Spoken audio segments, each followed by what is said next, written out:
Hello, I'm Jeremy and I'm privileged to lead the Shell Scenarios team. I'm also privileged to have this opportunity to share a few perspectives with you, so thank you for that. Our job is to help people make wiser decisions about the future in the face of inevitable uncertainties. We try to help decisions become more resilient and more effective by stretching thinking and also focusing it. And we've been doing this for about 50 years in the company. Now, we all know the future isn't predictable in detail, but neither is it completely random. You can think systematically and apply rigorous analysis to the consequences of different developments. And that sort of insight is really valuable, particularly in times like these, which are turbulent and complex. Let's face it, the pandemic is a global crisis. The recession is a global crisis. And yet we still have to make choices.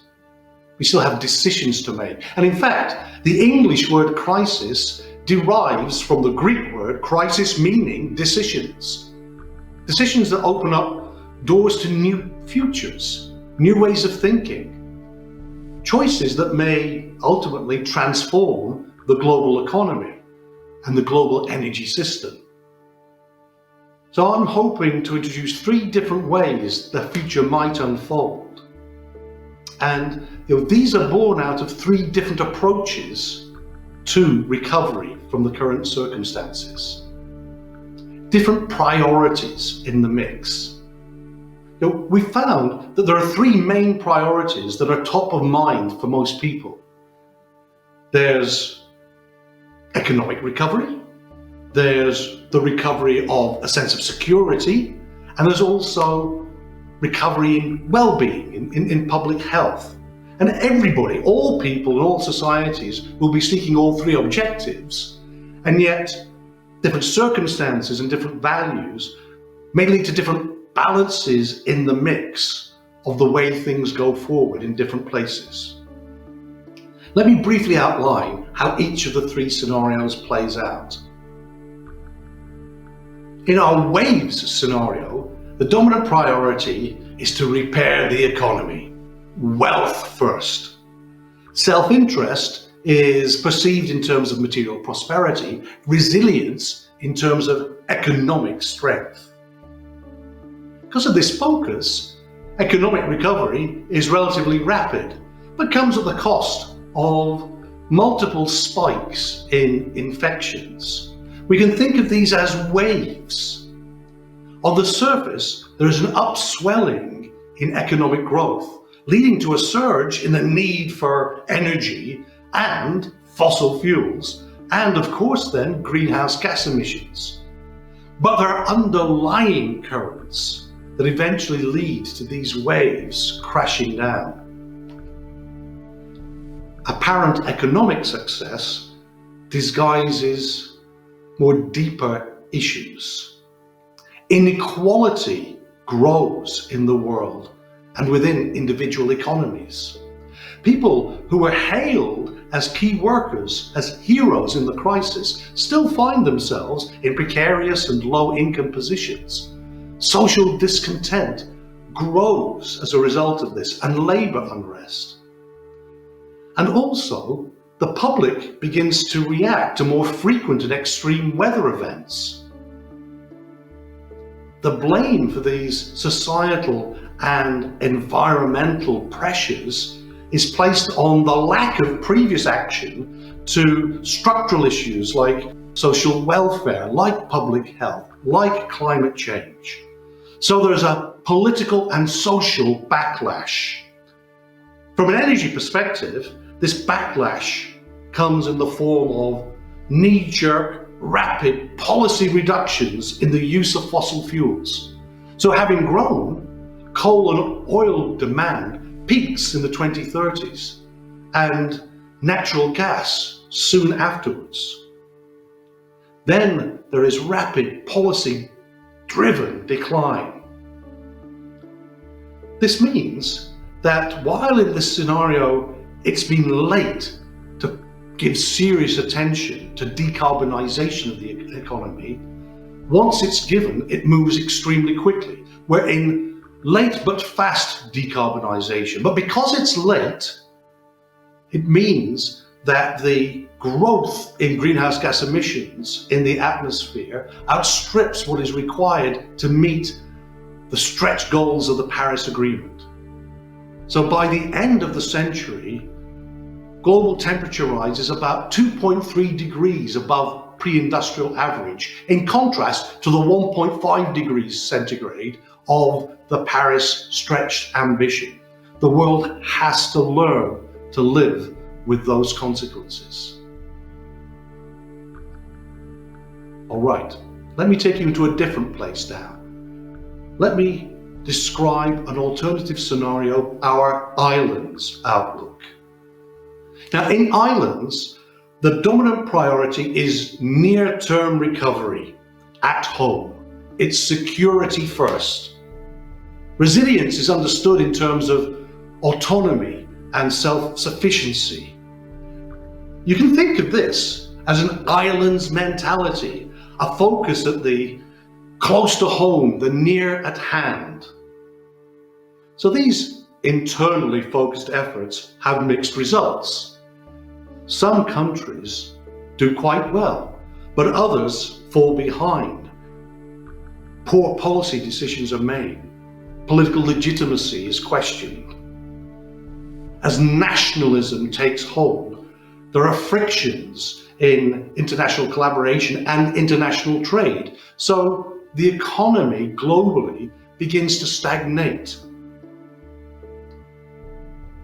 In particular, the Paris process for addressing climate change unravels. Nations that are focused on short-term economic outcomes remain dependent on the type of cheap fossil fuels that can fuel their local economy. So global emissions decline only slowly. So of course, more frequent weather events eventually cause disruptions, they cause damage, but blame is placed on others, not absorbed into the domestic politics. Still, technology improvements still ratchet forwards, partly driven by those countries that see an advantage within that. And this makes cleaner technologies cheaper, so adoption continues more broadly. But this trend is too slow to meet the Paris ambitions. We're in a slow and late decarbonisation scenario. By the end of the century, the global temperature rise is 2.5 degrees and still rising slowly. Let me take you now into a third world. Let's look at what happens if that third priority of health and well-being emerges strongly. In Sky 1.5, these become the dominant priorities. Think of navigating through the sky, through storm clouds, assisted by a confluence of favourable winds. So after a slow start in opening the economy, people begin to recognise the value of alignments, whether those alignments are intentional or unintentional. People recognise the value of the collaborative efforts and the healthy competition there has been between international scientific and medical communities in developing vaccines and approaches to treating people. And those lessons get absorbed more broadly. So from public health alone, there's an evolution towards attention to well-being more broadly, well-being of people, the economy, and the whole planet. Resilience is understood in terms of reforming and strengthening those systems and institutions and approaches that have been exposed as being weak by the crisis. From an energy perspective, people learn from the success of green policies and green developments, not only in terms of reducing emissions and protecting the environment, but in terms of creating jobs. And so there is steady recovery in the economy as well. And most significantly, there's a push for national, domestic, and industrial competitiveness around the world. Nations like the United States and China and technology-focused economies elsewhere in Europe and in Asia focus on the clean technology arena as an area to build economic success and dominance. A competitive race breaks out amongst those cleaner technology developments. What you see is rapid and deep electrification of the whole economy, dominated by growth in the use of renewables like solar and wind. So coal and oil, demand for those peak in the 2020s, with natural gas in the 2030s to early 2040s. And then they go into rapid decline in consumption as cleaner technologies are being able to be applied by end users. Liquid and gaseous fuels, however, still remain essential in those parts of the economy that are harder to electrify. Overall, this enables the leading economies to meet goals of net zero emissions by 2050. And overall, the temperature rise is slightly above, but then limited to 1.5 degrees above pre-industrial levels, in line with the stretched Paris Agreement. So, these have just been a few highlights from our Waves, Islands and Sky 1.5 scenarios, and you can find out much more detail if you look in the publications. But what can we conclude? What are the lessons? Well, from an energy point of view, there are common threads. Although the pace of development of these things is different across the scenarios. Let me point to 5 different things. First, there's significant development in the efficiency of energy use. And there is growth in the consumption of energy as population grows globally and material prosperity continues to spread. From an efficiency point of view, there's almost a doubling of the energy service efficiency over the century, meeting in some cases technological limits. And from a consumption point of view, this helps limit overall growth to between 30 and 80% over the century. Second, there is significant and deep electrification of the economy, driven by the availability of solar, wind, and other renewable resources.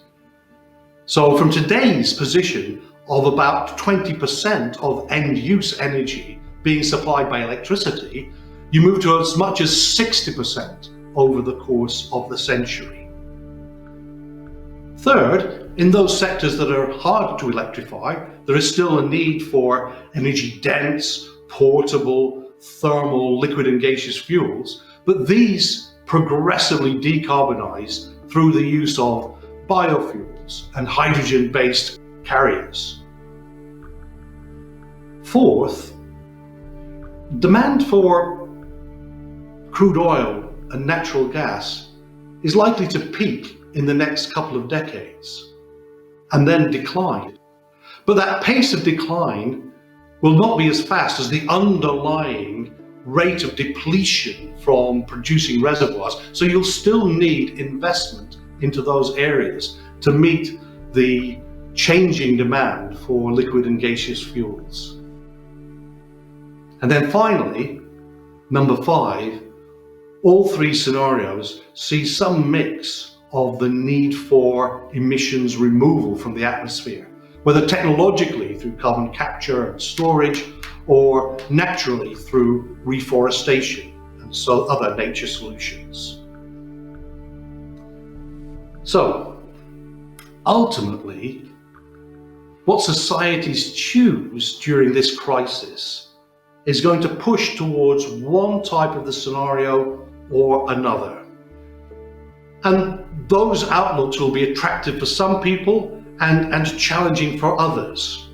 However, because almost everyone will benefit from avoiding the type of impacts and risks of climate change, then over the long term, it's in the interests of most people to have a more accelerated decarbonisation, similar to what is described in Sky 1.5. So, just perhaps, it's possible for us to step forward and grasp another lesson. We know that achieving Sky 1.5 will be extremely challenging, but it is still technologically and macroeconomically possible. And history has shown that particular actions can accelerate progress. Think of it, 30 years ago, it seemed unrealistic to be thinking of a decarbonised power system or decarbonised passenger transport. But now we see that solar and wind can provide large-scale power at net zero emissions, and passenger vehicles can be electrified using that decarbonised power. So how did this come about? From being unrealistic 30 years ago to being seemingly straightforward now? Well, progress has its roots in crises. The oil price spikes in the 1970s and in the early 2000s. In the Fukushima nuclear disaster, in the financial crises in Asia in the mid-90s and globally in the mid to late 2000s. All these brought considerable change and got the ball rolling. And we have to hope that this can be the case again today. What then happened is, from these crises, you had critical alignments of key players. For example, in California, you had the bringing together of smart policies and incentives from governments supported by businesses and critically also consumers to bring forward the development and deployment of electric vehicles at scale. It required pioneer governments and pioneer companies to anchor those initial alignments, which then grew. And just as with electric vehicles, the same was true in the growing deployment of solar and wind and other renewable power that we've seen around the world. Crises leading to alignments underpinned by smart policy and then driven by pioneer companies and governments initially. So, as we take a big perspective, Waves, Islands and Sky 1.5 show different ways the world could unfold. Some with paths that miss the Paris Agreement objectives, but also a way to succeed. Whether we succeed or not depends on the choices that we're making today, how everyone responds to the crisis. You see, there's a special thing about humanity. People have the capacity to learn from each other, but also to learn the lessons of the past. Constructive reactions can help build alignments, encourage smart policies, and inspire pioneering leaders. So even though the pace of change is undoubtedly challenging, it's still possible if society accelerates decisively. History has shown that shocks can galvanize people into action. I hope this will be the case right now. Thank you very much.